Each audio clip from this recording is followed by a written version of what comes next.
ICC টি20 world cup 2024 points table last update করা হয়েছে 21 জুনে।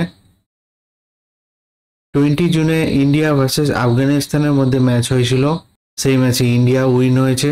তাই আজকের পয়েন্টেবিলিটি ঠিক এরকম। গ্রুপ 2তে নাম্বার 1 পজিশন আছে ইংল্যান্ড, 1 ম্যাচ খেলে 2 পয়েন্টে। 2 নম্বর আছে সাউথ আফ্রিকা, 1 ম্যাচ খেলে 2 পয়েন্টে। 3 নম্বর আছে ইউএসএ, 1 ম্যাচ খেলে 0 পয়েন্টে। 4 নম্বর আছে ওয়েস্ট ইন্ডিজ, 1 ম্যাচ খেলে 0 পয়েন্টে। গ্রুপ 1 এ নাম্বার 1 পজিশন আছে ইন্ডিয়া, 1 ম্যাচ খেলে 2 পয়েন্টে। 2 নম্বর আছে বাংলাদেশ। 3 নম্বর আছে অস্ট্রেলিয়া। 4 নম্বর আছে আফগানিস্তান, 1 ম্যাচ খেলে 0 পয়েন্টে। এই আইসিসি টি20 world cup 2024 points table last update করা হয়েছে 21 জুনে। ভিডিওটি ভালো লাগে থাকলে লাইক কমেন্ট শেয়ার করবেন।